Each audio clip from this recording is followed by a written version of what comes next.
Hello everyone, today I'll show you how to change the master volume in Positive Ear.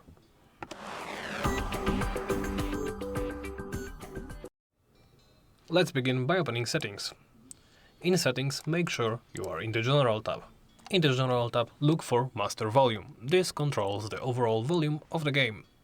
You can go as low as 0% or as high as 100%. Adjust it to your liking.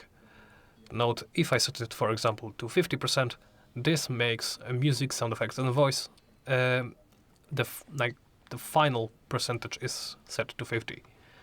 For example, if I would set this to 50, then music is set to half of 50, so 25. Once you are done adjusting the master volume, simply press the back button. And that's about it. Thank you for watching, and please make sure to like, comment and subscribe.